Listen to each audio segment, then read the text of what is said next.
I picked up this little saying by Arnold Bennett on time. Time is the inexplicable raw material of everything. With it, all is possible. Without it, nothing. The supply of time is truly a daily miracle, an affair genuinely astonishing when one examines it. You wake up in the morning and lo, your purse is magically filled with 24 hours of the unmanufactured tissue of the universe of your life. It is yours. It is the most precious of possessions. No one can take it from you. It is unstealable. And no one receives either more or less than you receive.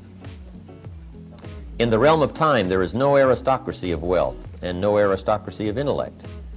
Genius is never rewarded by even an extra hour a day. And there is no punishment. Waste your infinitely previous commodity as much as you will, and the supply will never be withheld from you. Moreover, you cannot draw on the future.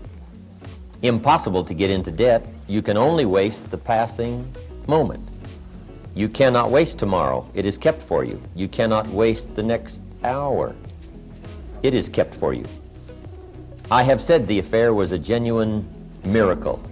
Is it not? You have to live on this 24 hours of daily time. Out of it, you have to spend health, pleasure, money, content, respect, and the evolution of your immortal soul. Its right use, its most effective use, is a matter of the highest urgency and of the most thrilling actuality. All depends on that. Your happiness, the elusive prize that you are all clutching for, my friends, depends on that. If one cannot arrange that an income of 24 hours shall exactly cover all proper items of expenditure, one does muddle one's whole life indefinitely. We shall never have any more time. We have, and we have always had, all the time there is. Arnold Bennett. Let me give you just a few tips on time management essentials. First of all, you run the day or it runs you. A little simple analysis. It's not that difficult to get something started, and you run it for a while, and after a while it starts running you. That's part of the challenge. I told my staff one day, giving birth to a tiger is one thing, learning how to ride it is something else, right? Sometimes you start it and then it turns around and starts giving you all kinds of trouble. Next, the time you've already committed to labor is enough time. If you're working already 8-10 hours a day, that's about it. You just can't work much more than that. Bursts at a time, you can work 12, 14, 16, right? You know, I'm sure we've all learned to do that, put in the extra time. But after a while, you pretty well have to put your life in balance, or your health is in jeopardy, and your heart's in jeopardy, your blood pressure is in jeopardy, a lot of things, if you don't stay in balance. So you don't have to put in any more hours, probably. All you have to do is just make better use of the hours. A cliche we've all heard. It's not the hours you put in, it's what you put in the hours that counts. Now also, you need a written set of goals, time management essential, and a constant review of your goals, because that's how you determine how to use your time, whatever priorities you're going for. Then you need a plan to achieve your goals. Next time management essential is concentration, zeroing in. Preoccupation is fatal, both on the freeway and in business. You got to keep your mind concentrated. I have a little rule that says, don't start the business day till you get to the office. I used to start my business day in the shower or at the breakfast table, and it just messed up a lot of things. I'm sitting at the breakfast table, guess where my mind is? At the office. I even got mixed up going to the beach and, trying to, do some relaxing time. But sure enough, when I'm in the office, I'm thinking about the beach. And when I'm on the beach, I'm saying I should be at the office. Now, see, that's mixed up. We quoted that little quote from the Reader's Digest in the evening seminar, right? Wherever you are, be there. If you're at the breakfast table, be there. When you're having a conversation with somebody, be there. When you're on your way to work, be there. Enjoy the ride. Take a look around you. What's going on? Study human nature. What's happening? Be there. And then when you get to the office, go for it. Next time management essential is learn to say no. Boy, it's easy to overload your calendar, get yourself into all kinds of time management problems simply because you didn't have the strength to say no when you should have said no. It's much more difficult to say no and then try to get out of it later, call back, make the arrangements, go through the whole embarrassment. Better to say no than to say yes and have to back out. Ron Reynolds has a good phrase that says, don't let your mouth overload your back. That's good. The next time management essential is when you work, work, when you play, play. That one I learned the hard way. See, if you're going to put in a day, just put in the whole day. And if you're going to take some time off, take it all off. Or take the whole day off. If you're going to work a day, work a good, long, hard day. If you're going to play, play, play all day. Either work all day or play all day. Because guess what, if you're going to knock off at 3 and go play, guess what you're thinking about all morning? Right? Knocking off at 3 o'clock. I mean, it just, it's one of those things. It's hard to zero in, on something and make it productive if you're making plans to do something else. Now, part of this depends on what you do and depends on your work schedule and the job you have and the business you have, right? I understand that. Everything we're talking about these 2 days needs to be altered and monitored and worked around to fit your particular situation. I understand that. I have a builder friend of mine up in San Jose. His name is Peter Paulson. Peter's got it down pat. Peter works a week and takes off a week. That's the way he's got it arranged. He's a builder. Now, it's kind of clever, though. See, he works 5 days, takes off 9. That's a little... He says work a week, take off a week, yeah, but it's really 5 and 9. Because it's 5, and then it's a weekend, and 5 days, and another weekend, right? So, but what Peter does, the 5 days he puts in, he works, 14, 16 hours, almost around the clock, keeps 2 or 3 secretaries going, gives all the orders, the accountants, the superintendents, the builders, the whole thing, gets it all arranged, and works around the clock for 5 days, and then takes off.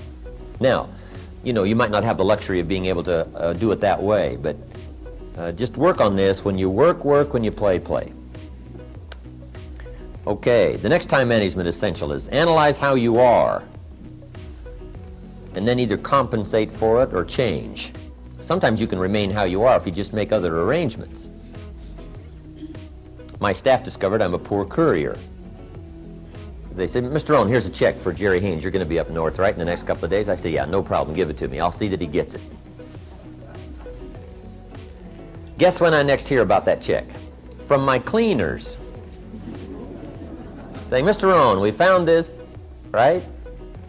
Now, I say, look, I know I messed up that time, but, next time I'll make sure, see, but it just doesn't work. I'm not good at it. So we've got a little rule at our office that says, don't give the chairman anything, right? Don't. It won't arrive. He can talk good, but he's a poor courier. It won't get there. So you just got to analyze how you are and then make the compensations for it. Now, you can promise to change all you want, right? But if you're not going to, then make the other arrangements. I finally got somebody to help take care of reading financial statements and taking care of, a lot of corporate business and matters that I promised I would do myself, but I just never did get it done. And it used to be terribly costly to me for IRS and taxes. Unbelievable. But I finally got somebody to take care of that. At first it was Miss Mary. Ron Reynolds now handles a lot of it. But Mary Nasarowicz, back in those other years, she did it for me. I found her. She's a legal secretary and had a real estate license, and she was just terribly bright, has my power of attorney, bought and sold property, did a lot of these things, argues with attorneys and sits down with the accountants and goes through stuff with the IRS. And she just got good at it. And she took care of a lot of things that bailed me out more than once. IRS says I owe them an extra $105,000 one year. I said, $105,000? They said, yes, all these bank accounts and things we can't reconcile. Sure enough, back in the old days, I'd have paid the $105. This time I say, Mary. So Mary puts all this stuff together. I think she made one trip to Texas, one trip to Florida, gathered up all this information, and she had done such a good job that now it's time to go to San Francisco, meet the IRS with the accountants and the attorneys, and, you know, one of those sessions. And Miss Mary had done such a good job that when she finished, after about a 3-hour presentation, IRS said, Mr. Rohn, fortunate for you, we will strike the 105. Wow, Miss Mary gets a bonus. Wow. Incredible. So if you're not going to change, see, if you're not going to do it, even though you promise yourself year after year, just then make arrangements to see that it gets done. So analyze how you are. You know, if you're good at bookkeeping, then keep your books. If you're not, just don't keep promising. Just drop off all that mess, you know, twice a week or once a month in somebody's lap and say, here, figure this out and I'll pay you to do it. Sometimes for $100 a month or something, $50 a month, somebody will just, you know, calculate a lot of stuff for you. Just save yourself all the grief of promising and never doing it. So analyze how you are. That's very important. Next time management essential is beware of the telephone. Beware of the telephone, a useful tool, but it can also get you into trouble. We got a little careless one time for a period of time. The telephone bill got up to $12,000 a month. In California, I mean, that wasn't international, that was here.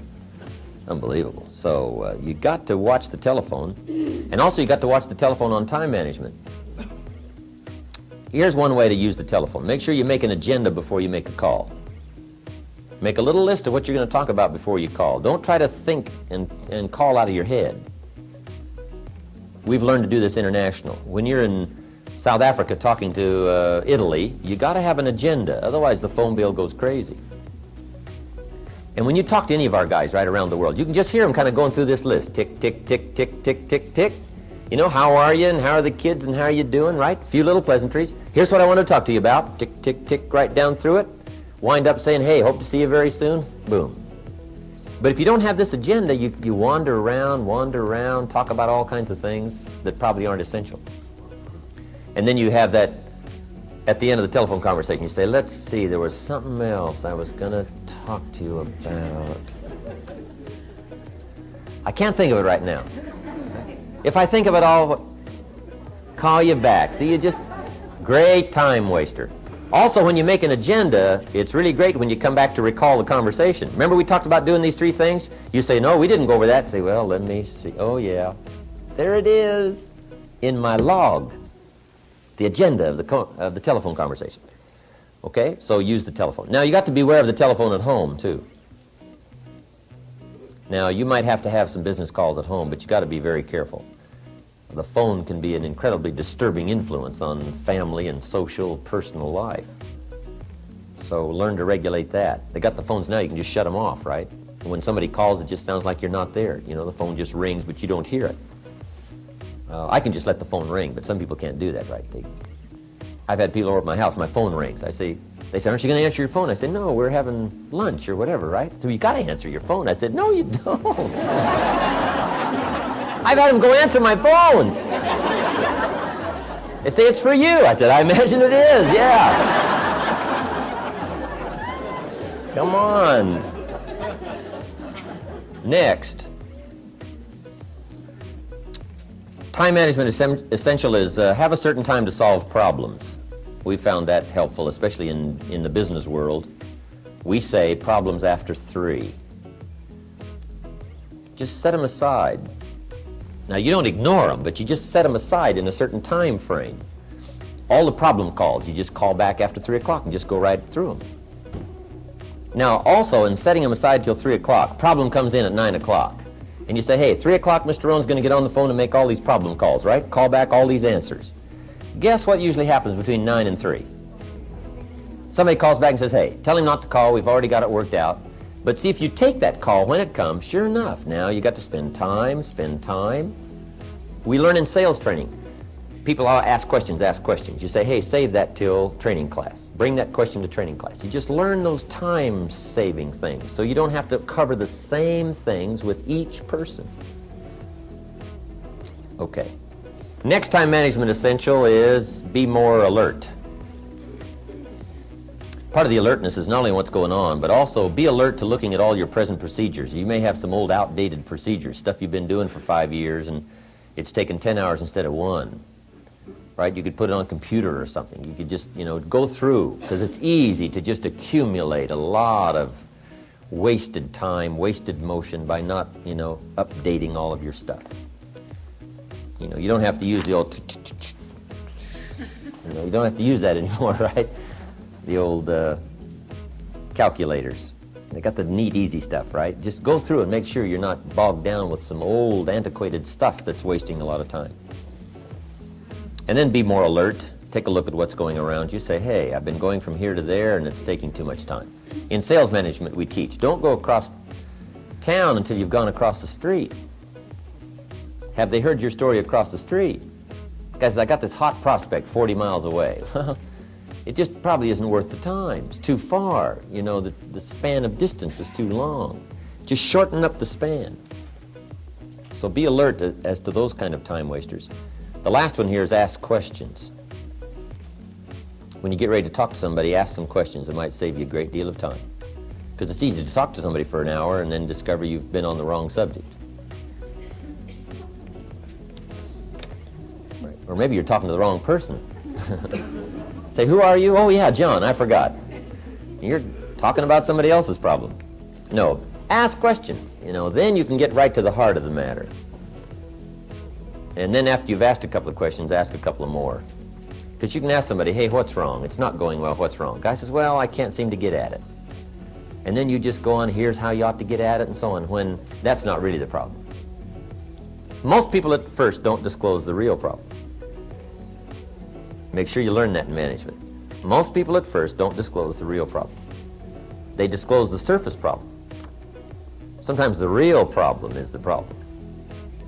Guy says, well, I got some problems at home. Says, oh, that's why you're not getting out there. I've been talking about hitting it when the real problem is something's wrong at home.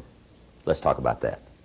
See, just a couple of questions, and you just save yourself an hour. You save yourself talking too long about the wrong things just by asking the questions.